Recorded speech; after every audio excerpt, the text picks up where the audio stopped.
नमस्कार दोस्तों, स्वागत है आप सभी का तिवारी एग्रीकल्चर एकेडमी के डिजिटल क्लासरूम में।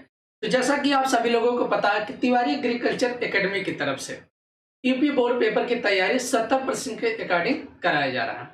तो यानी काफी 3 से 4 दिन हो गए हम सबकी जो क्लासें हैं प्रारंभ कर दी गई हैं। तो जितने भी छात्र इस समय यूट्यूब चैनल पे यानी लाइव आ गए हैं, सभी लोग एक बार वीडियो को पुनः शेयर कर दीजिए। फटाफट सभी लोग वीडियो को शेयर कर दीजिए। तो हमने आप सबको जो हमारा यानी एग्रोनॉमी रहेगा, सस्य विज्ञान भाग एक। कौन सा सब्जेक्ट रहेगा? सस्य विज्ञान भाग एक, जिसे बोला जाता है एग्रोनॉमी।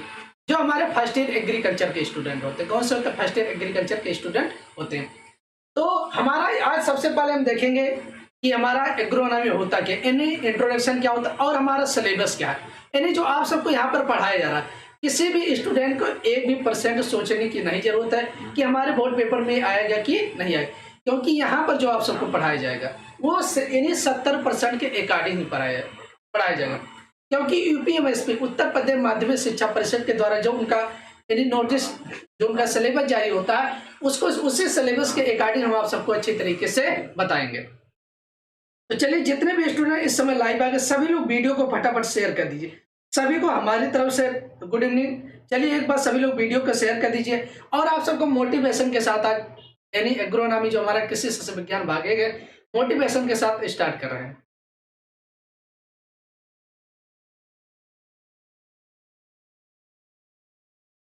अब देखिए, आज के जो हमारा मोटिवेशन है, कुछ लोग जो है वक्त के सांचों में ढल गए, सॉरी, कुछ लोग जो है वक्त के सांचों में ढल गए, कुछ लोग जो है वक्त के सांचे में बदल गए। देखिए, कुछ लोग जो है वक्त के सांचों में ढल गए, कुछ लोग जो है वक्त के सांचे में बदल गए। माना कि वक्त किसी को माफ नहीं करता, माना कि वक्त किसी को माफ नहीं करता, पर कुछ लोग हैं जो वक्त से आगे निकल गए। अब हमें देखिए समय के साथ चलना, किसके साथ चलना? समय के साथ चलना है। एक एक चीज, अगर आप समय के साथ नहीं चलोगे, वक्त के साथ नहीं चलोगे तो शायद कहीं पीछे। और कुछ लोग जो वक्त से चलते, वो शायद वक्त से आगे भी निकल जाते हैं। तो ये इसका कहने का यही मतलब है। तो सभी लोग एक बार वीडियो को फटाफट शेयर कर दीजिए, हमारा यही रहेगा। तो आप सभी लोग जज्बा बनाए रखिए अच्छी तरीके से, क्योंकि हमें एक अच्छा यानी रिजल्ट देना है। आप सभी लोग जितने भी छात्र इस समय लाइव हैं, सभी लोग एक टारगेट बनाइए कि हर सब्जेक्ट में हमें अच्छे नंबर लाना, और प्रैक्टिकल आप सबका जो होता है उसमें भी अच्छे नंबर मिलते रहेंगे।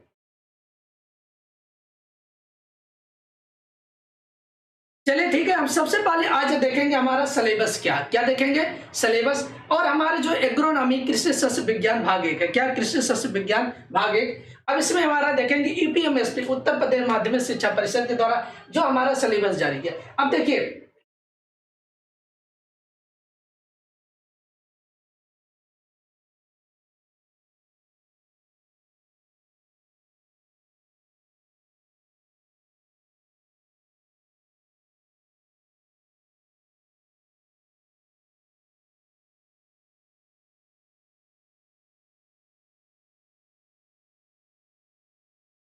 चलिए ठीक है। अब देखिए, हमारा यूनिट नंबर फर्स्ट है। क्या है? यूनिट नंबर फर्स्ट है, जिसे बोला था इकाई 1। यानी आप सभी लोग देखे होंगे तो किताब में ऐसे लिखा रहता है, यूनिट नंबर फर्स्ट लिखा रह जाता है, या जिसे हम कहते हैं इकाई नंबर फर्स्ट कहा जाता है। क्या कहा जाता है? इकाई नंबर फर्स्ट या यूनिट नंबर फर्स्ट। अब देखिए, यूनिट नंबर फर्स्ट में हमारे यहाँ पर कौन कौन सी क्रॉप आएंगी। आप सभी लोग देखे होंगे कि हमारे कौन कौन सी फसलें आती है यूनिट नंबर फर्स्ट में।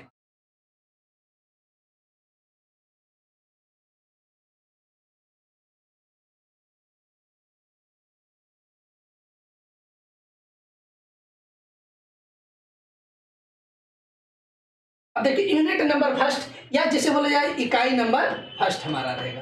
अब इसमें हमारा क्या क्या पहले हमें पढ़ना है। देखिए, इसमें 4 इकाइयां दी गई हैं, इन्हें 3 से 4 इकाइयां, unit number first, unit number second, unit number third और यूनिट नंबर फोर्थ। तो हमें सभी के बारे में देखेंगे हमारा सिलेबस क्या। आप सभी लोग यूपीएमएसपी के द्वारा जारी किया गया। किसके द्वारा? यूपीएमएसपी उत्तर प्रदेश माध्यमिक शिक्षा परिषद। किसके द्वारा? उत्तर प्रदेश माध्यमिक शिक्षा परिषद के द्वारा यह सिलेबस जारी किया गया है। अब देखिए, यूनिट नंबर फर्स्ट में हमारी कौन कौन सी फसलें आती है। देखिए, यानी फार्म की साधारण फसल, यानी जो हमारी साधारण फसलें कौन कौन सी होती हैं, जिनके बारे में हमें जो इस बार यूपी बोर्ड पेपर में आना है, यानी इन्हें सभी फसलों के बारे में आना है। और इन सभी फसलों के नाम के साथ साथ हम इसके बाद देखेंगे कि हमारे इन सभी फसलों में कौन कौन से टॉपिक आती है या कौन कौन सी चीजें पूछी जाती है। देखिए पूरी ग्राफ तो हम एक साथ नहीं याद कर सकते ना, ये देखना हमें कि कौन इन फसलों में से कौन कौन से टॉपिक आएंगे, क्या क्या पूछा जाता है। तो सबसे ज्यादा ये जरूरी है कि क्या क्या इसमें आएगा, कौन कौन से हमारे क्रॉप रहेंगे और कौन कौन से हमारे जो इसमें मतलब इस क्रॉप के अंतर्गत कौन कौन से क्वेश्चन आते हैं। पीडीएफ आप सभी लोगों को मिल जाएगा। देखिए आप सभी लोग पहले सिलेबस को नोट करिए बाकायदा। पहले पेज में आप सभी लोग डालिएगा 70% के अकॉर्डिंग सिलेबस, यानी यूपी बोर्ड पेपर 70% के अकॉर्डिंग 2021 2022 और 23 रहेगा। क्या रहेगा 2022 से 23 जो हमारा सिलेबस जारी किया गया 70% के अकॉर्डिंग, क्योंकि पिछले 2-3 साल से कोरोना काल की वजह से इसी सिलेबस पे चल रहा। अब देखिए हमारी कौन कौन सी साधारण फसलें हैं जिसके बारे में हमें पढ़ाई करना। तो पहले हमारी फसल दिया गेहूं, गेहूं की यानी गेहूं की खेती के बारे में देखना। किसके बारे में? गेहूं की खेती के बारे में पढ़ाई करना। दूसरा दिया धान की खेती, क्या दिया? धान की खेती के बारे में। तीसरा दिया मक्का, यानी जिसे बोला जाता मेज, गेहूं को व्हीट बोला जाएगा, धान को राइस बोला जाता, मेज यानी मक्का। उसके बाद हमारा सोयाबीन के बारे में पढ़ना। किसके बारे में? सोयाबीन के बारे में पढ़ाई करना। सरसों मस्टर्ड यानी जिसे बोला जाता सरसों की खेती के बारे में। अरहर क्या हो जाएगा? अरहर क्रॉप्स। उसके बाद मटर के बारे में देखना है, चना के बारे में देखना है, बरसीम के बारे में देखना है, आलू के बारे में देखना है और गन्ना के बारे में। अब देखिए अगर ये जितने भी हमारे क्रॉप के नाम दिए गए हैं, अगर इसको बाकायदा जितना यहाँ पर पढ़ाया जाएगा अच्छी तरीके से तैयार कर लिए तो शायद आप सभी लोगों के एक भी क्वेश्चन कहीं बाहर जाने वाला नहीं है, एक भी क्वेश्चन। और लास्ट में आप सबको मॉडल पेपर पूरा सॉल्व कराएंगे कि हमारे बोर्ड पेपर में कैसे कैसे पेपर आते हैं, उसको भी बाकायदा अच्छी तरीके से सॉल्व कराएंगे। इसलिए आप प्रॉपर अच्छे से नोट्स बनाइए, एक एक क्वेश्चन नोट करिए, उसके बाद बाकायदा तैयार करिए। तो 70% आप सबको यूनिट नंबर फर्स्ट में इन सभी क्रॉपों के बारे में जानना है।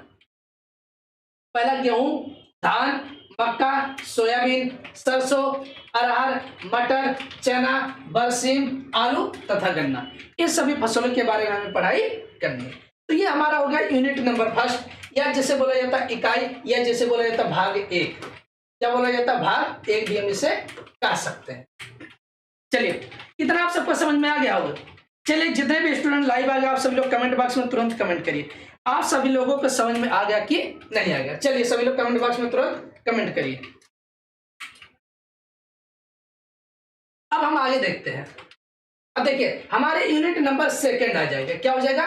यूनिट नंबर सेकंड, या जिसे बोला जाएगा इकाई।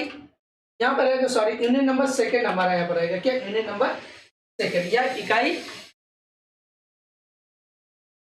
हाँ देखिए यूनिट नंबर फर्स्ट का हमारा जो भाग है वो सेकंड भाग माना, लेकिन तो यहाँ पर यूनिट नंबर फर्स्ट माना जाएगा। उसके अंतर्गत जो हमारा भाग है, अब देखिए पहला हमने बता दिया यूनिट नंबर फर्स्ट में, यूनिट नंबर फर्स्ट का फर्स्ट पार्ट्स बता दिए, भाग नंबर 1। लेकिन तो यूनिट नंबर फर्स्ट में हमारा भाग ये दूसरा है। अब भाग दूसरा क्या है? यूनिट नंबर फर्स्ट में हमने सबसे पहले बताया फसलों के नाम। क्या बता दिया? फसलों के नाम। अब फसलों के बाद नाम जो हमारे भाग 1 हो गया, लेकिन तो यूनिट नंबर फर्स्ट में हमारा जो भाग नंबर इन्हें दूसरा हो जाएगा। क्या रहेगा? भाग दूसरा हो जाएगा। अब दूसरे भाग में उन फसलों से संबंधित हमारे कौन कौन से टॉपिक बोर्ड पेपर में पूछे जाते हैं। तो सबसे पहले हमें क्रॉप का नाम याद होना चाहिए कि कौन कौन सी क्रॉप या कौन कौन सी फसलें पूछी जाएंगी। अब उस क्रॉप के अंतर्गत हमारे कौन कौन से टॉपिक या कौन कौन से क्वेश्चन वहां से बन सकते हैं, हमें क्या क्या उन क्रॉप के बारे में पढ़ना है, ये यहाँ पर बताया जा रहा है। चलिए ठीक है, काफी स्टूडेंट को कार्य समझ में आ गया है। अब देखिए सबसे पहले अगर हम धान, गेहूं, मक्का ये सब पढ़ेंगे तो उसके बारे में हमें संतृप्त प्रजातियां कि उसमें कौन कौन सी हमारी वैरायटियां प्रजातियां होती उनके बारे में हमें पढ़ना। क्या? प्रजातियों के नाम याद होना चाहिए। उसके बाद उनके मुख्य गुण, मतलब उन प्रजातियों के हमारे कौन कौन से गुण होते हैं। क्या? प्रजातियों के हमारे कौन कौन से गुण होते हैं। कुछ प्रजातियां अधिक उपज देती, कुछ प्रजातियां कम उपज देती, कुछ प्रजातियां जो होती सूखे क्षेत्रों में उगाई जाती है, कुछ प्रजातियां जो होती है अगर ज्यादा बारिश होता तब उगाई जा सकता है, या ज्यादा बारिश होता तब भी उनकी खेती की जा सकती है। तो यार उनके मुख्य गुण हो जाएंगे, या कौन सी प्रजातियां होती है जिनमें रोग नहीं लगता, या कौन से रोग लगते हैं, कौन से रोग नहीं लगते। तो ये सभी हमारे प्रजातियों के मुख्य गुण हो जाएंगे, और कितने दिनों में तैयार हो जाती है और उनमें कितना उपज होता है, ये उन प्रजातियों के गुण हो जाएंगे। ठीक है। कितना, उसके बाद प्रदेश के उपयुक्त क्षेत्र, मतलब जिन प्रजातियों की हम खेती करते हैं वह सभी प्रजातियां किस प्रदेश में मुख्य रूप से उगाई जाती हैं, या कौन सा प्रदेश उनके लिए उपयुक्त माना जाता है कि इस प्रदेश में हम इस प्रजाति की खेती आसानी से कर सकते हैं। आप सभी लोग देखे होंगे कुछ ऐसी प्रजातियां होती है जिनको हम उत्तर प्रदेश में भी ग्रो कर सकते हैं, लेकिन तो कुछ ऐसी प्रजातियां होती है जिनको उत्तर प्रदेश में नहीं उगाया जा सकता है। क्लाइमेट के ऊपर डिपेंड करेगा कि हमारा जलवायु कैसा है, या तापमान हमारा कैसे मिल पाता है, या उससे ज्यादा पानी की आवश्यकता है। तो ये सभी डिपेंड करता है मतलब उस प्रजातियों के ऊपर। तो कौन कौन सी प्रजातियां मतलब किस क्षेत्र में या किस प्रदेश में हम उगा सकते, ये हो जाएगा। अगला पॉइंट हमारा जो बोने का समय, मतलब किसी फसल की हमें बुआई कब करनी चाहिए। क्या हो जाएगा कि किसी फसल की बुआई हम कब करनी चाहिए। ऐसा तो है नहीं कि हम किसी भी फसल को ले लें और कभी भी बो दें, तो ये नहीं होता। एक निश्चित समय कि खरीफ फसल यानी खरीफ ऋतु में हम बुआई करेंगे, रबी में करेंगे कि जायद में करेंगे, ये समय में, और रबी और जायद में करेंगे तो किस महीने में हमें करना चाहिए। आप सभी लोग देखे होंगे कि आलू की बुआई करने का इस समय समझ लीजिए समय आ गया है, तो 15 अक्टूबर से 25 अक्टूबर शायद चलता है आलू की बुआई करने का समय। लेकिन तो अगर हम अक्टूबर में ना बोकर उसकी जनवरी में बुआई करेंगे तो क्या समय रहेगा, नहीं समय रहेगा। तो आलू का ग्रोथ एंड विकास और जर्मिनेशन भी नहीं होगा, ना पौधे का विकास कुछ नहीं होगा। तो इसलिए बोने का एक समय, सही समय भी होता है कि किसी फसल को हमें बुआई कब करना चाहिए। हमें पता है कि फर्स्ट ईयर एग्रीकल्चर के स्टूडेंट साइंस से डायरेक्ट अगर आप एग्रीकल्चर में आते तो थोड़ा आप सभी लोगों को प्रॉब्लम होती है, हमें पता है, थोड़ा समझने में दिक्कत होती होगी। लेकिन तो हम आप सबको एकदम जीरो लेवल से बताएंगे। एक समझ लीजिए गांव के अगर आप सभी लोग होंगे काफी स्टूडेंट, तो हम गांव की भाषा में बताएंगे, ठीक है, कि गांव के स्टूडेंट को कैसे समझ में आता है। बिल्कुल, तो एक निश्चित समय होना चाहिए हम किस महीने में बुआई करेंगे। पहले हम सीजन देखते हैं कि खरीफ की ऋतु की फसल है कि जायद की है कि रबी की है। उसके बाद इस सीजन को देखने के बाद हम देखते हैं कि किस महीने में बुआई किया जाता है, क्या महीने बुआई। तो ये हमारा होता है बोने का समय, ये बुआई करने का समय होता है। तो देखिए सभी स्टूडेंट लाइव जुड़े रहिए, कोई भी स्टूडेंट भैया क्लास को मिस नहीं करेगा, ठीक है।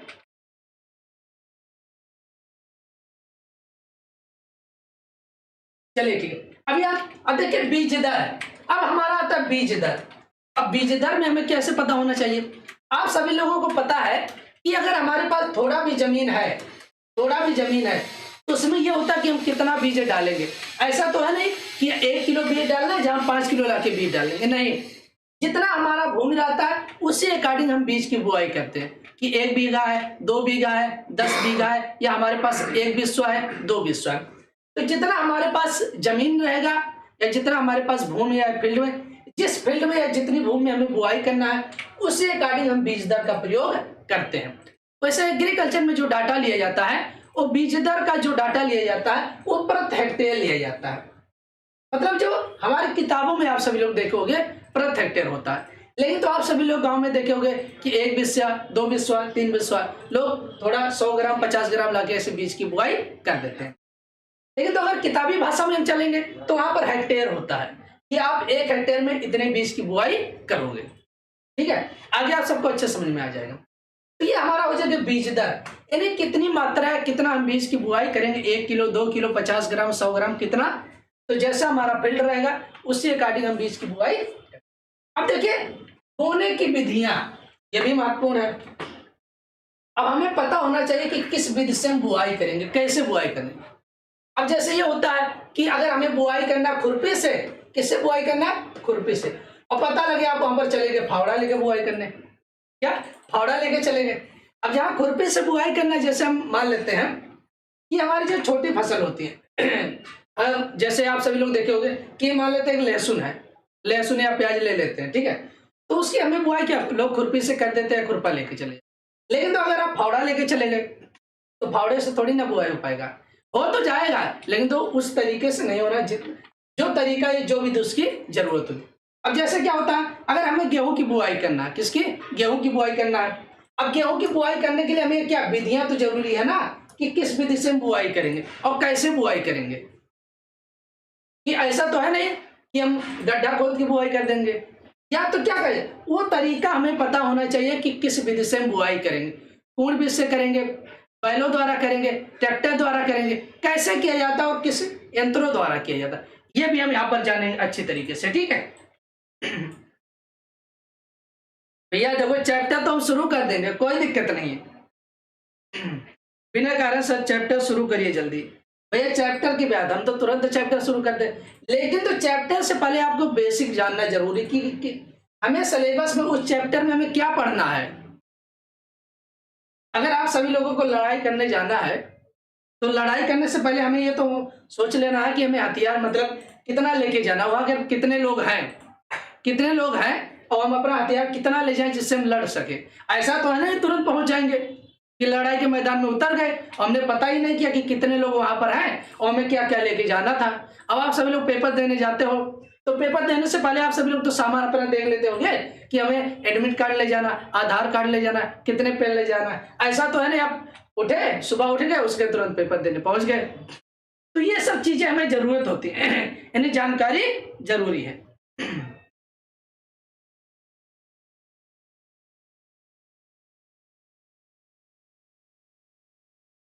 तो बिल्कुल आप सभी लोग घबराइए मत, अच्छी तरीके से बता रहे हैं।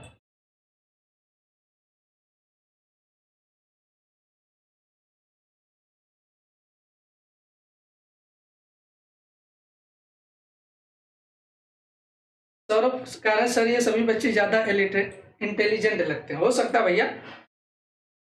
देखो भैया आप सभी लोग परेशान ना होइए, हम अपने अकॉर्डिंग अच्छे से बता रहे हैं, जल्दबाजी करने की कोई जरूरत नहीं, ठीक है। तो ये हो गया हमारा कैसे बुआई। अब अगला आ जाता है खाद देना। अब देखिए खाद भी बहुत जरूरी है कि मान लेते हैं हमें, अगर हमें खाद देना है तो हम कैसे खाद देंगे।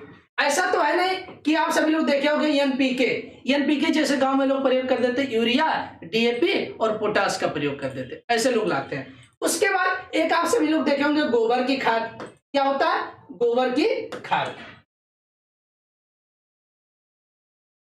अब गोबर की खाद क्या होता है, गोबर की खाद तो ऐसा तो ये भी हमें पता होना चाहिए कि अगर हम खाद का प्रयोग कर रहे हैं तो हमें कब इसका प्रयोग करना चाहिए, कि फसल की बुआई करने के बाद या फसल की बुआई के समय या फसल की बुआई करने से पहले। तो ये भी इसके बारे में हम देखेंगे, ठीक है। तो जैसे आप सभी लोग देखे होंगे, लोग अधिकतर गोबर की खाद का प्रयोग करते हैं बुआई से पहले के लिए। क्या बुआई से पहले 10 से 15 दिन पहले या 20 दिन पहले खेत में फेंक, यानी खेत में उसको पूरा फैला दिया जाता, फैलाने के बाद उसको जुताई करा दिया जाता, वो होता है। लेकिन तो जो हमारा यूरिया होता है, पोटास होता है, डीएपी होता है, या अगर आप जिंक सल्फेट का प्रयोग करते हैं तो ये सब कब करते हैं, हम जब बीज की बुआई करते हैं उस समय प्रयोग किया जाता है। तो हमें खाद देना, कैसे हमें खाद को देना है और किस समय देना है, ये भी हमें जानना बहुत जरूरी है। चलिए ठीक है, नेक्स्ट क्वेश्चन, सिंचाई करना। हाँ ये भी जरूरी है, कब हम सिंचाई करें और कैसे करें और हमें कितना करना चाहिए, ये भी हमें सबसे ज्यादा जरूरी है। हमें कब सिंचाई करना चाहिए, ऐसा तो है नहीं कि मान लेते हमने आज सिंचाई कर दिए, कल फिर हम ले जाकर सिंचाई कर दे, ये नहीं। कब हम सिंचाई करें, कैसे करें और कितना करना है, ये भी हमें जानना जरूरी है। तो आप सबको सिंचाई कब करना चाहिए, जैसे ये होता है कि आज हमने सिंचाई कर दिया, 1 तारीख को सिंचाई कर दी, मान लेते 1 अक्टूबर को, कब 1 अक्टूबर को सिंचाई कर दिया। अब 1 अक्टूबर के बाद ऐसा तो है नहीं फिर हम दूसरे दिन सिंचाई कर देंगे तो हमें 2-4 दिन, 5-6 दिन या 1 सप्ताह बाद फिर हमें सिंचाई, तो जब जरूरत होती है तब किया जाता है। और कैसे करें ये भी जानना जरूरी है, और कितना करना चाहिए। ऐसा तो है नहीं कि पूरे खेत को भर दे उठा के, लोग देखे होंगे कि आराम से खेत में पानी, ऐसे पानी आराम से खोल दिया, पूरा खेत भर गया। ऐसा भी हमें नहीं करना है कि हमें कितना पानी मतलब सिंचाई करना है, तो ये भी हमें यहाँ पर ध्यान रखना जरूरी। पता लगे अब ज्यादा पानी भर दिए और हमारी फसल होने की बजाय वो सूख जाएगी, तो ये सब भी हमें जानना जरूरी। उसके बाद फलन रक्षा युक्त। अब फलन रक्षा युक्त आप सभी लोग जानते होंगे कि हमारे जिन भी फसलों में हमारी जो उसमें हमारे फूल आते हैं, फल आते हैं, इसके रक्षा के लिए हमें क्या क्या करना मतलब देखना इसमें जरूरी है।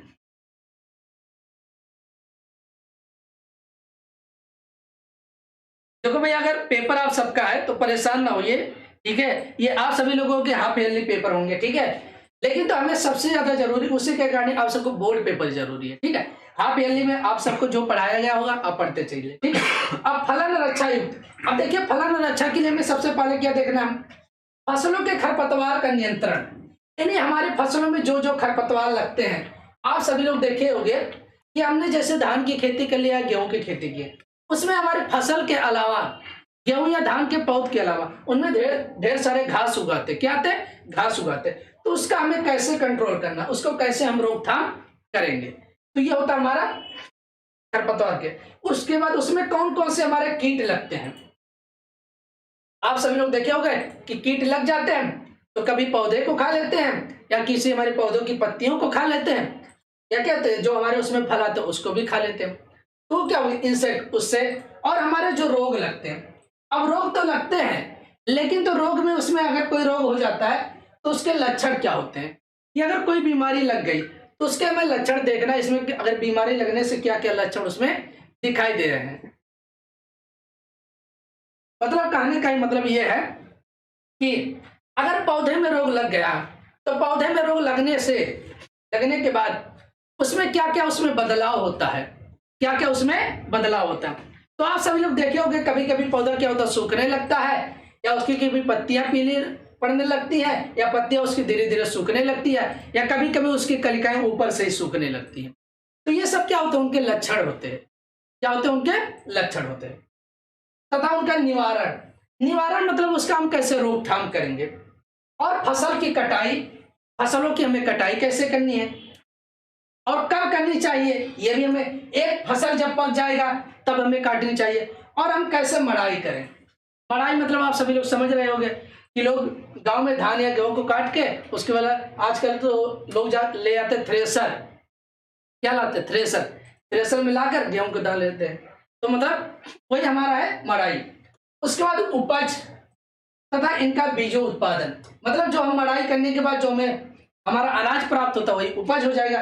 अब बीज उत्पादन, कुछ फसलें ऐसे होती हैं जो बीज उत्पादन के लिए उगाई जाती है, किसके लिए, बीज उत्पादन के लिए उगाई जाती है।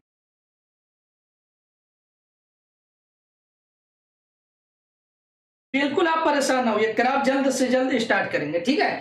तो ये हमारा हो गया, पहला हमने आप सबको यूनिट नंबर फर्स्ट में फसलों के नाम, यूनिट नंबर फर्स्ट के भाग 1 में फसलों के नाम, यूनिट नंबर फर्स्ट के भाग 2 में हमारा अगर देखा जाएगा यूनिट नंबर फर्स्ट और भाग 2, तो ये हमारा हो जाएगा फसलों से संबंधित कौन कौन से महत्वपूर्ण बिंदु हमें देखना है, ये हमने देख लिया।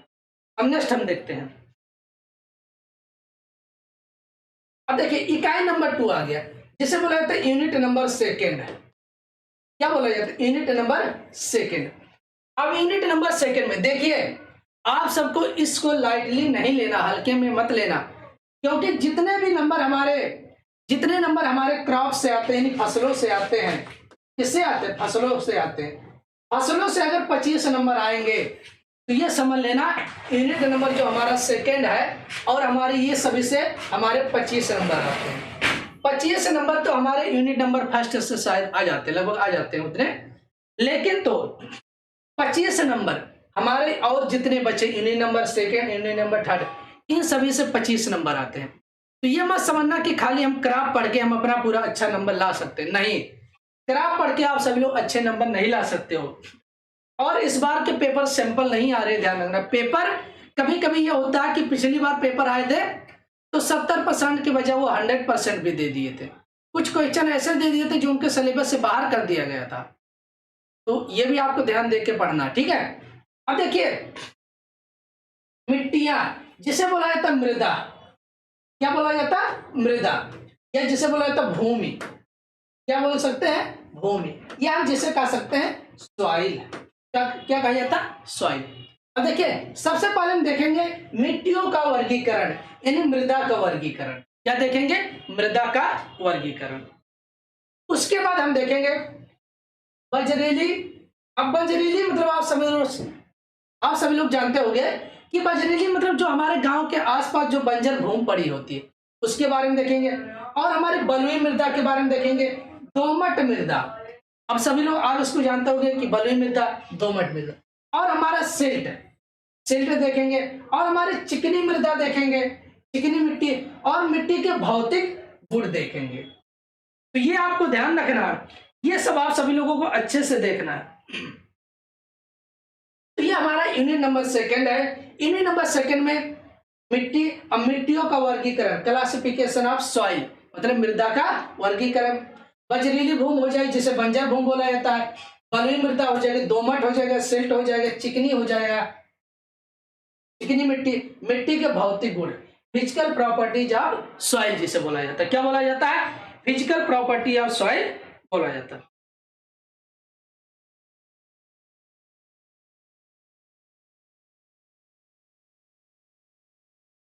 चलिए ठीक, आगे हम देखते हैं नेक्स्ट।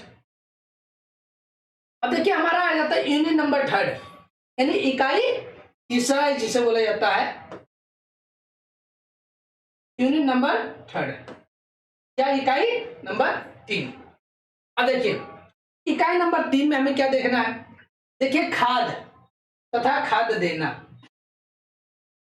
अब यहां पर यह भी ध्यान रखना आप सभी लोगों को, 25-25 मतलब 25 नंबर तुम्हारे फसलों से आते हैं, उसके बाद जितना बचा वो सभी 25 नंबर, जितना हम यूनिट बताएंगे इससे 25 नंबर आएंगे। तो हमारे खाद तथा खाद देना, जो हमारे आप सभी लोग कैसे खाद देते हैं और कितना खाद देना चाहिए, ये इसमें आप सबको बताया जाएगा। उसके बाद पौधों की वृद्धि के लिए आवश्यक पोषक तत्व। अब पौधों की वृद्धि के लिए हमारे कौन कौन से पोषक तत्व आवश्यक होते हैं कि अगर हम खेती कर रहे हैं, तो हमें कौन कौन से इन्हें न्यूट्रिएंट या पोषक तत्व या कौन कौन सी खाद इन्हें देना चाहिए। ऐसा तो है नहीं कि हम बिना मात्रा के या हमें बिना जानकारी के हम खाद ऐसे ले जाके पौधों को दे देंगे, नहीं, इसके बारे में हमें जानना है कि कौन कौन सी खाद देंगे और कितना देंगे। उसके बाद खेत की मुख्य फसलों द्वारा मिट्टी से ली जाने वाली नाइट्रोजन। देखिए खेत की मुख्य फसलों द्वारा मिट्टी से ली जाने वाली नाइट्रोजन। अब देखिए कुछ ऐसे फसलें होती हैं जो क्या करती हैं, यानी जो हमारे वायुमंडल से मतलब नाइट्रोजन का यानी अवशोषण करके मृदा में उपलब्ध कराती हैं। तो कुछ ऐसे फसलें होती हैं जो उन्हें मतलब मृदा से ही नाइट्रोजन मिलने लगता है। क्या होता है? मृदा में एक राइजोबियम कल्चर नामक जीवाणु पाया जाता है, जो यानी हमारी जो फसलें होती हैं उनकी जो जड़ें होती हैं उनकी गांठों में पाया जाता है, वो नाइट्रोजन का अवशोषण करके पौधों को उपलब्ध कराता है। तो ये हो जाएगा। उसमें नाइट्रोजन, फास्फोरस, पोटास की मात्रा ये सब उपलब्ध कराता है। उसके बाद खाद देने की आवश्यकता। अब आवश्यकता मतलब ये हो जाएगा कि हमें पौधों को खाद कब देना चाहिए। अब आप सभी लोग देखे होंगे एक साथ तो हम पूरी खाद दे नहीं देंगे, कब इसको खाद देना चाहिए, कितना देना चाहिए, ये भी हमें जरूरी है जानना। और हरी खाद की फसलें और उनका उपयोग। हरी खाद की फसलें क्या होती है आप सबको हम बता देते हैं। आप सभी लोग देखे होंगे कुछ लोग के यहाँ सनई और ढैंचा उगाया जाता है। क्या उगाया जाता है? सनई और ढैंचा उगाया जाता है।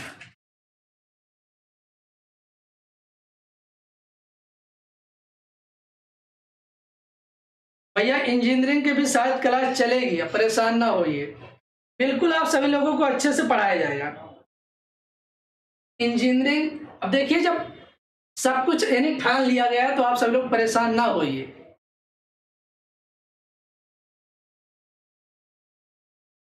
तो देखिए हरी खाद की फसलें, अब हरी खाद की फसलें हमारी क्या होती है, जैसे सनई और ढैंचा होता है। क्या होता है? सनई और ढैंचा।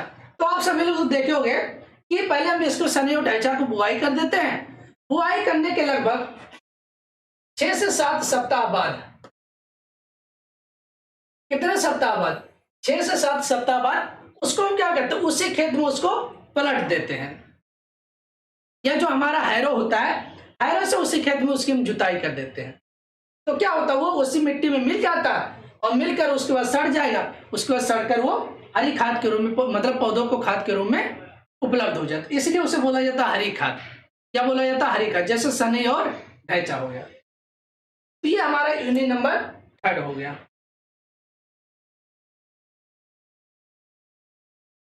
नेक्स्ट क्वेश्चन आ जाता है। अब देखिए यूनिट नंबर 3 में और हमारे कुछ पार्ट्स दिए गए हैं, इसके बारे में हम देख लेते हैं। एग्रोनॉमी हमारा फर्स्ट है, समझ लीजिए थोड़ा ब्रॉड है, हल्का नहीं है, समझ लीजिए कम नहीं सिलेबस है बहुत, इसलिए आप इसको थोड़ा ध्यान से देखिएगा। अब देखिए निम्न खादों का अध्ययन। अब कौन कौन सी खाद होती है जिनका प्रयोग करते हैं? निम्न खादों का अध्ययन, उर्वरक एवं उनके प्रयोग करने की विधियां। अब देखिए एक खाद होता है, एक उर्वरक होता है। अब खाद क्या होता है? जो हमारे किसी भी जीव जंतु या किसी भी पेड़ पौधे या जीवाश्मों से यानी सड़ने और गलने से जो हमें मिलता है वो हमारा खाद होता है। जैसे आप सभी लोग देखे होंगे किसी भी पेड़ पौधों की पत्तियां या डंठल या कुछ भी पौधे का किसी भी भाग जमीन के गिर गया, यानी जैसे हमारे पेड़ पौधा उसकी जो पत्तियां है, डंठल या तने जो भी है जमीन पे गिरने के बाद सड़ जाते हैं, या कोई जीव जंतु मरने के बाद जमीन में सड़ के मिल जाता है, तो वो हमारे खाद का रूप हो जाता है। क्या हो जाएगा? खाद। लेकिन तो हमारा उर्वरक क्या होता है? जो केमिकल या रसायनों द्वारा जो हमारे खाद तैयार किए जाते हैं, केमिकल या रसायनों के द्वारा जो तैयार किए जाते हैं वो हमारे उर्वरक हो जाएंगे। जैसे यूरिया हो जाएगा, और आप सभी लोग देखे होंगे यूरिया की बोरी आ जाती है, पोटाश आ जाती है, डीएपी आ जाती है, जिंक सल्फेट हो जाता है, तो ये सब हमारे उर्वरक के अंतर्गत आता है। यानी जो भी हमारे इसमें केमिकल द्वारा जो रसायन द्वारा या केमिकल द्वारा जो तैयार किए जाते हैं, तो वो जो फैक्ट्री में आप सभी लोग देखे होंगे कि लोग यूरिया खरीद के लाते हैं, ये सब डीएपी पोटाश ये सब, तो वो उर्वरक के अंतर्गत आता है। लेकिन तो जीवाश्मों के सड़ने गलने या जीव जंतु या पेड़ पौधों के सड़ने गलने से जो पौधों को खाद के रूप में प्राप्त होता, मतलब पौधों की उर्वरता भूमि की उर्वरता को बढ़ाता हुआ हमारा खाद के अंतर्गत आता। अब जैसे गोबर की खाद, यहाँ क्या रहेगा? गोबर की खाद। ये भी आप सभी लोग देखे होंगे जीव जंतु के जो मलमूत्र त्यागते हैं उससे भी हमारा प्राप्त होता है, तो क्या होता है? गोबर की खाद। कंपोस्ट खाद आप सभी लोग देखे होंगे केचुए से बनाए जाते हैं। अरंडी की खली आप सभी लोग जानते होंगे, अरंडी की खली। अब जैसे यूरिया हो गया उर्वरक, अमोनियम सल्फेट उर्वरक हो जाएगा, सुपर फास्फेट हो जाएगा, रॉक फास्फेट हो जाएगा, पोटेशियम सल्फेट हो जाएगा, म्यूरेट ऑफ पोटाश हो जाएगा, मिश्रित खाद हो जाएगा, डीएपी डाई अमोनियम फास्फेट हो जाएगा, जैविक खाद जैसे। अब जैविक खाद जैसे हमारा क्या हो जाएगा? जैविक खाद हमारा देखो क्या होता है, जो जीवाणु और कार्बनिक पदार्थों से मिलकर बना होता है वो हमारा जैविक खाद या बायो फर्टिलाइजर बोला जाता है। क्या बोला जाता है? जैविक खाद या बायो फर्टिलाइजर उन्हें बोला जाता है। तो इसको आपको ध्यान रखना है कि जैविक खाद या बायो फर्टिलाइजर अगर पूछ लेता है तो जैविक खाद या बायो फर्टिलाइजर होता क्या है?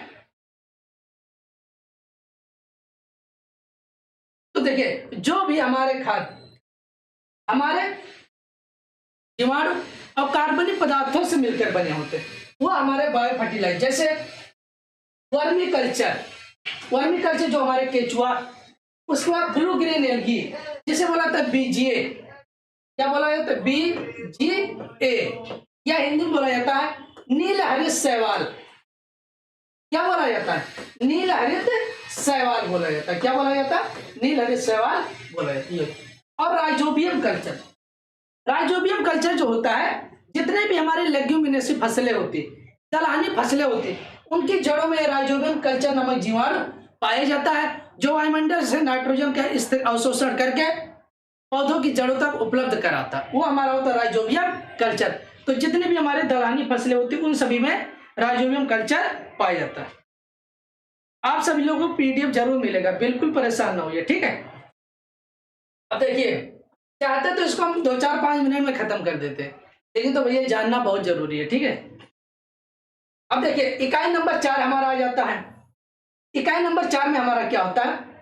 वनों की छीड़ता मतलब ये होता है कि हमारे वनों का हास कैसे हो रहा है, लाश कैसे हो रहा है, हमारे वन छीड़ कैसे हो रहे हैं, कैसे समाप्त हो रहे हैं, इसके बारे में देखना है। चारागाहों एवं फसलों का पर्यावरण पर प्रभाव, यानी जो हमारे चारागाह होते हैं और फसलों का पर्यावरण पर क्या प्रभाव पड़ता है, ये भी हमें देखना है कि हम कौन कौन से चारागाह उगाते हैं, कौन कौन से फसलें होते हैं, इनके हमारा क्या पर्यावरण पर, हमारे एटमॉस्फेयर पर क्या प्रभाव पड़ता है। उसके बाद इसमें पहला पॉइंट, दूसरा पॉइंट आ जाता है कि पर्यावरण प्रदूषण का जलवायु। देखिए पर्यावरण प्रदूषण, हमारे जो एटमॉस्फेयर होते हैं यानी जो हमारा पर्यावरण प्रदूषित हो रहा है उससे हमारे जलवायु पर क्या फर्क पड़ेगा। मृदा, उसके बाद मृदा पर और आधुनिक कृषि पर प्रभाव, जो मॉडर्न एग्रीकल्चर है उस पर इसका क्या प्रभाव पड़ता है। उसके बाद पर्यावरण प्रदूषण नियंत्रण के उपाय। आप सभी लोग देखे होंगे पर्यावरण प्रदूषण होता है, उसका हम कैसे नियंत्रण करेंगे और कैसे उपाय मतलब उपाय कैसे किया जाएगा। तो पर्यावरण देखे होंगे आजकल दिल्ली में तो सबसे ज्यादा देखे होंगे प्रदूषण हो रहा है, तो वहां पर आर करके, तो उन सभी का हमें कैसे कंट्रोल करना है इसके बारे में जानना है। और तीसरा आ गया उर्वरक एवं फसल सुरक्षा, रासायनों का प्रयोग करके पर्यावरण पर क्या उसका प्रभाव। देखिए होगी अगर हम उर्वरक का प्रयोग कर रहे हैं और फसल सुरक्षा के लिए अगर हम रसायन मतलब समझ रहे हो कि दवा का प्रयोग करते हैं, जैसे आप सभी लोग देखे होंगे फसलों में अगर कोई कीट या कोई बीमारी लग गया है तो लोग रसायन का लाके छिड़काव करते हैं। उन सभी के प्रयोग से पर्यावरण पर क्या प्रभाव पड़ता है या ह्यूमन पर क्या प्रभाव पड़ता है, इसके बारे में हमें जानना है। इसके बाद हम अब देखिए, अब हमारा यथा सस्य विज्ञान का परिचय, इंट्रोडक्शन ऑफ एग्रोनॉमी, सस्य विज्ञान का परिचय या इंट्रोडक्शन ऑफ एग्रोनॉमी। अब सबसे पहले हमें यह पता होना चाहिए कि सस्य विज्ञान होता क्या है या इंट्रोडक्शन ऑफ एग्रोनॉमी या सस्य विज्ञान क्या है। अब हम आगे देखते हैं।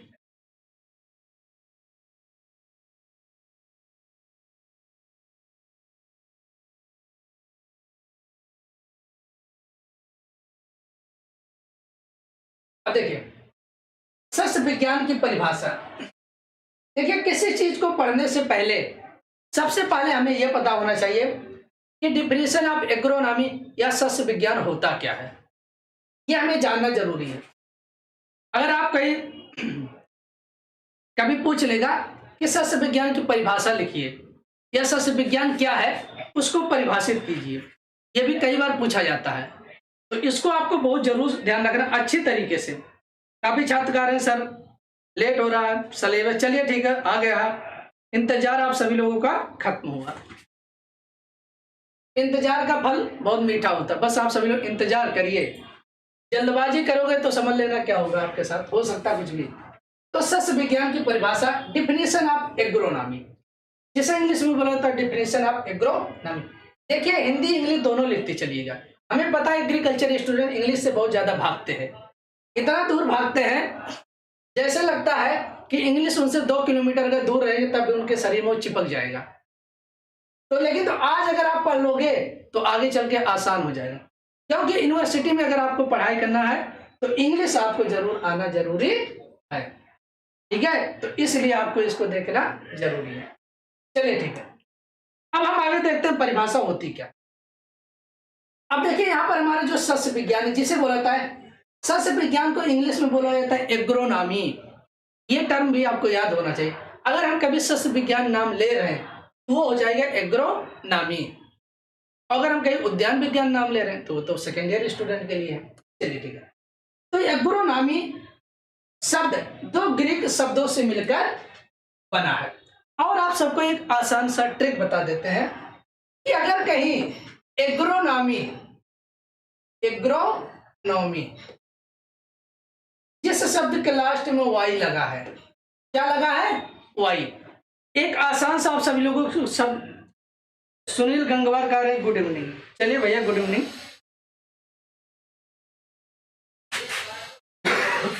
तो देखिए जिस शब्द के लास्ट में वाई लगा है, क्या लगा है वाई, वो सभी शब्द हमारे किसके अंतर्गत आते हैं, ग्रीक भाषा के अंतर्गत आते हैं।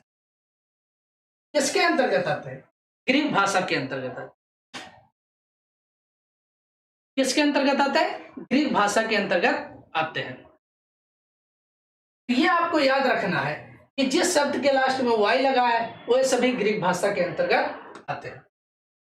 एग्रोनॉमी 2 शब्द यानी एग्रोनॉमी शब्द जो ग्रीक शब्दों से मिलकर बना है, जो एग्रोनॉमी हमारा शब्द होता है वो 2, अब जैसे एग्रोनॉमी हमारा ये देख AGRONOMY एग्रोनॉमी, अगर इसको हम 2 भागों में डिवाइड करते हैं तो एग्रोज प्लस नोमोस क्या हो जाएगा, एग्रोज प्लस नोमोस हो जाएगा।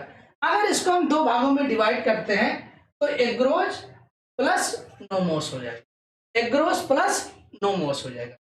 तो ये हमारा एग्रोनॉमी है।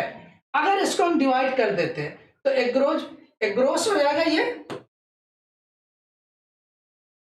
और प्लस नोमोस, ये आपको यहाँ पे लिख दिया। तो एग्रोनॉमी शब्द दो ग्रीक शब्दों से मिलकर बना है, एग्रोस प्लस नोमोस। पहले शब्द का अर्थ है, पहले से मतलब एग्रोस, एग्रोस शब्द का अर्थ है या पहले शब्द का अर्थ है खेत या भूमि होता है। अगर इसको हम दो भागों में डिवाइड करते हैं तो एग्रोनॉमी को एग्रोज प्लस नोमोस में डिवाइड हो रहा है, और हमारे जो पहले शब्द का अर्थ है, फर्स्ट जो हमारा एग्रोज शब्द का अर्थ है वो खेत होता है या भूमि होता है, या इसे हम कह सकते हैं मृदा होता है। क्या होता है? मृदा होता है। ये आपको पता हो गया इतना। उसके बाद दूसरे शब्द का अर्थ, दूसरा शब्द क्या है? नोमोस है। दूसरा शब्द क्या है? नोमोस है। तो दूसरे शब्द का अर्थ प्रबंध करना होता है। क्या होता है? प्रबंध करना। मतलब इसका कहने का मतलब यह है कि एग्रोनॉमी में जो भूमि या खेत या मृदा के प्रबंध करने की क्रिया को एग्रोनॉमी कहा जाता है या सस्य विज्ञान कहा जाता है। अब देखिए, इस प्रकार फसलों उत्पादन हेतु भूमि का प्रबंध करना एग्रोनॉमी कहलाता है। तो ये आप सबको समझ में आ गया होगा कि एग्रोनॉमी दो शब्दों से मिलकर बना है, एग्रोस प्लस नोमोस। एग्रोस शब्द का अगर इसको दो भागों में तोड़ा गया, एग्रोस प्लस नोमोस, एग्रोस शब्द का अर्थ होता है खेत या भूमि या मृदा होता है, और दूसरा शब्द नोमोस शब्द का अर्थ होता है प्रबंध करना होता है। क्या हो जाएगा? प्रबंध करना। तो हम एक इस प्रकार हम कह सकते हैं, भाषा में कह सकते हैं इस प्रकार, फसलों उत्पादन हेतु भूमि के प्रबंध करने की क्रिया को एग्रोनॉमी कहा जाता है। तो अगर कोई पूछ लेता है कि एग्रोनॉमी की डिफिनेशन होती क्या है, अगर कोई पूछ लेता कि एग्रोनॉमी की डिफिनेशन होती क्या है, तो आप सब एक आसानी से मतलब आसान सी भाषा में कह सकते हो, एक आसान सी भाषा में कह सकते हो कि फसलों उत्पादन हेतु भूमि के प्रबंध करने की क्रिया को एग्रोनॉमी कहा जाता है। क्या कहा जाता है? एग्रोनॉमी कहा जाता है। तो इस शब्द को आप जरूर ध्यान रखना कि फसलों उत्पादन हेतु भूमि के प्रबंध करने की क्रिया को एग्रोनॉमी या सस्य विज्ञान कहा जाता है। एग्रोनॉमी किस भाषा का शब्द है? ग्रीक भाषा का शब्द है। ये पॉइंट भी आपको याद रखना है, कॉम्पिटिटिव एग्जाम में बहुत बार पूछा गया है कि सस्य विज्ञान किस भाषा का शब्द है, ऐसे एग्रोनॉमी किस भाषा का शब्द है? ग्रीक है। ये दो भागों में तोड़ते हैं तो एग्रोस प्लस नोमोस में डिवाइड होता है। एग्रोस का अर्थ होता है खेत या भूमि या मृदा होता है, नोमोस का अर्थ होता है प्रबंध करना, मतलब फसलों उत्पादन हेतु भूमि के प्रबंध करने की क्रिया को एग्रोनॉमी कहा जाता है। कैसा लग रहा है आप सबको पढ़ाई? चलिए सभी लोग कमेंट बॉक्स में बताइए, समझ में आ रहा कि नहीं आ रहा? अंकुर यादव कारण सर जी याद हो गया। चलिए बहुत बहुत धन्यवाद। हमारी कोशिश यही है कि हर स्टूडेंट को समझ में आना चाहिए। चलिए हम आगे देखते हैं।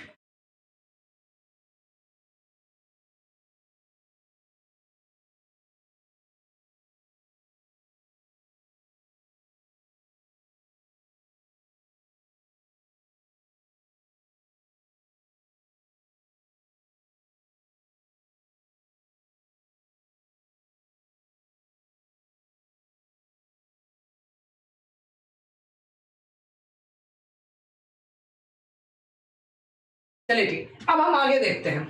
इसी की और हमारा डिफिनेशन है, एक हमारा डिफिनेशन और है। अब इसके बारे में भी हमें बहुत अच्छी तरीके से देखना कि इसकी डिफिनेशन और क्या है। देखिए, वैज्ञानिक विधि से, यानी हम कह सकते हैं वैज्ञानिक विधि से फसलों उत्पादन, क्या रहेगा? फसलों उत्पादन, यानी फसलों उत्पादन हेतु, वैज्ञानिक विधि से फसलों उत्पादन हेतु तथा भूमि के प्रबंध तथा भूमि के प्रबंध के अध्ययन को सस्य विज्ञान या एग्रोनॉमी कहा जाता है। यानी वैज्ञानिक विधि से फसलों उत्पादन हेतु क्या रहेगा? वैज्ञानिक विधि से फसलों उत्पादन हेतु भूमि के प्रबंध करने की क्रिया को या इसके अध्ययन को सस्य विज्ञान या एग्रोनॉमी कहा जाता है। इंग्लिश में हम कह सकते हैं study of the management of land, study of the management of land and scientific production of crop is called agronomy. मतलब बहुत अच्छी तरीके से हिंदी इंग्लिश दोनों दिया है कि फसलों उत्पादन हेतु भूमि के प्रबंध करने की क्रिया को एग्रोनॉमी या सस्य विज्ञान कहा जाता है। इंग्लिश में क्या कहा जाता है? Study of the management of land and scientific production of crop is called agronomy. क्या कहा जाता है? इज कॉल्ड एग्रोनॉमी हो जाए। तो ये हमारा सस्य विज्ञान की परिभाषा हो गया। क्या हो गया? सस्य विज्ञान की परिभाषा हो गया। तो आप सबको शायद अच्छी तरीके से समझ में आ गया होगा कि सस्य विज्ञान होता क्या है। ये फसलों उत्पादन हेतु भूमि के प्रबंध करने की क्रिया को एग्रोनॉमी या सस्य विज्ञान कहा जाता है। Study of the management of land, मतलब जो भूमि का हम प्रबंध करते हैं, क्या होता है? भूमि का प्रबंध। एंड साइंटिफिक प्रोडक्शन, मतलब वैज्ञानिक विधि से, क्या हो जाएगा? वैज्ञानिक विधि से जो हम फसलों का उत्पादन करते हैं और उसका मैनेजमेंट करते हैं, मैनेजमेंट ऑफ लैंड, और हम जो भूमि का प्रबंध करते हैं, इसके अंतर्गत जो हम अध्ययन करते हैं इज कॉल्ड एग्रोनॉमी। उसे क्या कहा जाता है? एग्रोनॉमी या सस्य विज्ञान कहा जाता है। क्या कहा जाता है? एग्रोनॉमी या सस्य विज्ञान कहा जाता है। तो इतना शायद आप सबको डिफिनेशन अच्छी तरीके से समझ में आ गया होगा कि सस्य विज्ञान होता क्या। अब हम आगे देखते हैं। अब देखिए इसकी एक डिफिनेशन और है, इसको भी आप सबको हम बता देते हैं कि सस्य विज्ञान कृषि विज्ञान की वह शाखा है। इस तरह भी आप सभी लोग याद कर सकते हो कि सस्य विज्ञान कृषि विज्ञान की वह शाखा है जिसमें भूमि प्रबंध है। क्या करते हैं? भूमि प्रबंध है और फसल उत्पादन के सिद्धांतों, क्या रहेगा? सस्य विज्ञान कृषि विज्ञान की वह शाखा है जिसमें भूमि प्रबंध, क्या हो जाएगा? भूमि प्रबंध।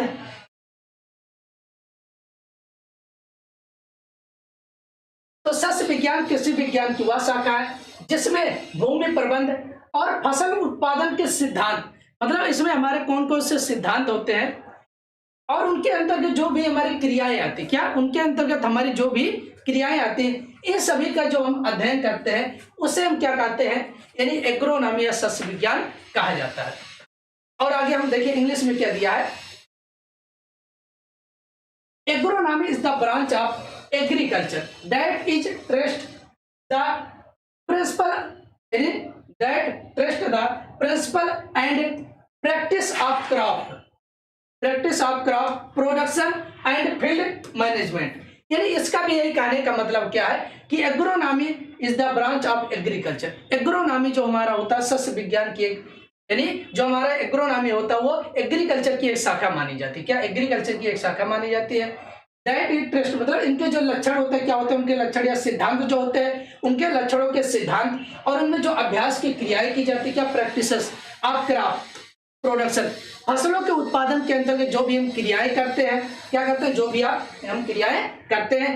एंड फील्ड मैनेजमेंट, और जो हम भूमि का प्रबंध करते हैं उसे हम क्या कहते हैं? एग्रोनॉमी या सस्य विज्ञान कहा जाता है। लेकिन तो ये आप सभी लोगों के लिए डिफिनेशन थोड़ा टफ हो जाएगा, तो इसके पहले जो आप सबको हम डिफिनेशन बताएं वही आप सभी लोग लिख देना कि आप सभी लिख देना कि फसलों उत्पादन हेतु भूमि के प्रबंध करने की क्रिया को, यानी फसलों उत्पादन हेतु भूमि के प्रबंध करने की क्रिया को एग्रोनॉमी या सस्य विज्ञान कहा जाता है। या इंग्लिश में लिख सकते हैं the study of management of land and scientific production of crop is called agronomy कहा जाता है। क्या कहा जाता है? एग्रोनॉमी कहा जाता है। तो इतना आप सभी लोगों को याद रखना है। अब देखिए एक दो क्वेश्चन यहाँ पर आप सबको बता देते हैं। अगर कभी पूछ लेता है कि सस्य विज्ञान के पिता किसे कहा जाता है? सस्य विज्ञान के पिता,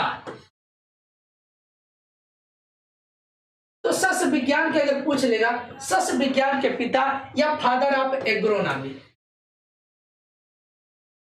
क्या हो जाएगा? Father of agronomy. तो ये भी हमें पता होना जरूरी, क्योंकि इतना तो हमने बता दिया कि एग्रोनॉमी होता क्या है, किस भाषा का शब्द है और इसका क्या क्या अर्थ होता है। तो सस्य विज्ञान का अगर पिता पूछ लेगा तो इनके पिता होते हैं पीट्रो डी के सेंजी। तो पीट्रो डी के सेंजी होता है। ये ध्यान रखना कि सस्य विज्ञान के पिता किसे कहा जाता है, फादर ऑफ एग्रोनॉमी किसे कहा जाता है, तो पीट्रो डी के सेंजी को कहा जाता है। ये आपको याद रखना। ये कई बार क्वेश्चन पूछा गया, इसमें नहीं दिया, लेकिन तो हमने आप सबको बता दिए कि सस्य विज्ञान के पिता किसे कहा जाता है, पीट्रो डी के सेंजी को कहा जाता है। और एक क्वेश्चन इनसे संबंधित है, इन्होंने एक पुस्तक का नाम लिखे थे, उस पुस्तक को भी हमें जानना जरूरी है कि पीट्रो यानी डी के सेंजी के द्वारा लिखी गई पुस्तक है पीट्रो डी के सेंजी। पीट्रो डी के सेंजी के द्वारा लिखी गई पुस्तक क्या नाम है, इन उस पुस्तक का क्या नाम है, इसको भी देख लेते हैं। ओपस ओपस रूरेलियम, ओपस रूरेलियम कामोडारम। क्या रहेगा? ओपस रूरेलियम कामोडारम हो जाएगा। इतना भी आपको याद रखना है कि अगर पूछ लेता है कि सस्य विज्ञान के पिता यानी फादर ऑफ एग्रोनॉमी पीटरो डे कैसेंजी को कहा जाता है। इनके द्वारा लिखी गई पुस्तक, तो इनके द्वारा लिखी गई पुस्तक ओपस रूरेलियम कामोडारम है। आप सभी लोग देखे होंगे, बाकायदा एक क्वेश्चन आप सभी लोगों के किताब में दिया है, तो इसको भी आप सभी लोगों को अच्छी तरीके से ध्यान रखना जरूरी है। तो हर स्टूडेंट एक एक क्वेश्चन याद करता चले, जितना आप सबको बता रहे हैं। ये थोड़ा आप सभी लोगों को डिफिनीशन थोड़ा लेंदी हो जाएगा, टफ पड़ेगा, लेकिन तो इसके पहले जो हमने आप सबको डिफिनीशन बताए हैं उसको आप सभी लोग तैयार कर लीजिए। अब अगला पॉइंट आ जाता है, देखिए ये भी काफी महत्वपूर्ण है कि एक साइंटिस्ट थे यानी एक वैज्ञानिक थे। क्या थे? वैज्ञानिक। इस वैज्ञानिक के अनुसार अकॉर्डिंग टू, मतलब जैसे बोला जाता है इस वैज्ञानिक के अनुसार, देखिए उस वैज्ञानिक का नाम क्या था? C.R. बाल। C.R. बाल के अनुसार यानी अकॉर्डिंग टू C.R. बाल क्या हो जाएगा? According to C.R. बाल। अगर कभी पूछ लेता है ये क्वेश्चन, और कैसे पूछा जाएगा आप सबको हम बता देते हैं, क्योंकि ये सभी क्वेश्चन कई बार पूछे गए हैं। क्या ये सभी क्वेश्चन कई बार पूछे गए हैं कि अकॉर्डिंग टू C.R. बाल, C.R. बाल कौन? एक साइंटिस्ट का नाम है। इसके अनुसार सस्य विज्ञान यानी जिसे बोला था एग्रोनॉमी, जो एग्रोनॉमी फसल उगाने की एक कला और विज्ञान दोनों है। तो कभी कभी ऑप्शन में ये दे देता है कि सस्य विज्ञान है, ऐसे लिख देगा सस्य विज्ञान है। अब सस्य विज्ञान क्या है? नंबर 1 दे देगा कला, नंबर 2 दे देगा हमारा विज्ञान, और नंबर 3 हमारा दे देगा A एंड B दोनों, और नंबर 4 हमारा दे देगा उपरोक्त सभी। क्या दे देगा? उपरोक्त सभी, या ऐसा देता इनमें से कोई नहीं। क्या देगा? इनमें से कोई नहीं। तो इस तरह तो सस्य विज्ञान हमारा क्या है? कला और विज्ञान दोनों है। क्या है? कला और विज्ञान दोनों है। तो इसलिए हमें ध्यान रखना है कि agronomy is art and science both, यानी agronomy is the art and science. अब आर्ट एंड साइंस हम कैसे कहते हैं आप सभी लोगों को नेक्स्ट लेक्चर में बताएंगे। तो इतना आप सभी लोगों को याद रखना है, अकॉर्डिंग टू C.R. बाल, C.R. बाल के अनुसार agronomy is the art and science. Agronomy जो होता है वो हमारा कला और विज्ञान दोनों माना जाता है। क्या माना जाता है? कला और विज्ञान दोनों माना जाता है। अब इसके बाद आप सभी की नेक्स्ट क्लास होने वाली है, तो हमारे जो सेकेंड ईयर एग्रीकल्चर के स्टूडेंट हैं उनके लिए क्लास स्टार्ट होने जा रही। तो जितने भी स्टूडेंट अगर आप सभी लोग देख रहे हैं सेकेंड ईयर एग्रीकल्चर के, तो आप सभी लोगों की जूलॉजी की क्लास यानी जीव विज्ञान की क्लास होने वाली है। तो सभी स्टूडेंट लगे रहिए, और जितने भी स्टूडेंट इस समय इस वीडियो को देख चुके हैं सभी लोग एक बार वीडियो को शेयर कर दीजिए। पुनः क्लास ओवर होने के बाद वीडियो को शेयर कर दीजिएगा फर्स्ट ईयर एग्रीकल्चर के, और जो भी सेकेंड ईयर एग्रीकल्चर के स्टूडेंट वेट कर रहे होंगे।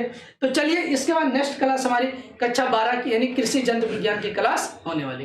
तो आज के लिए इतना ही रखते हैं, बाकी मिलते हैं नेक्स्ट लेक्चर में। धन्यवाद।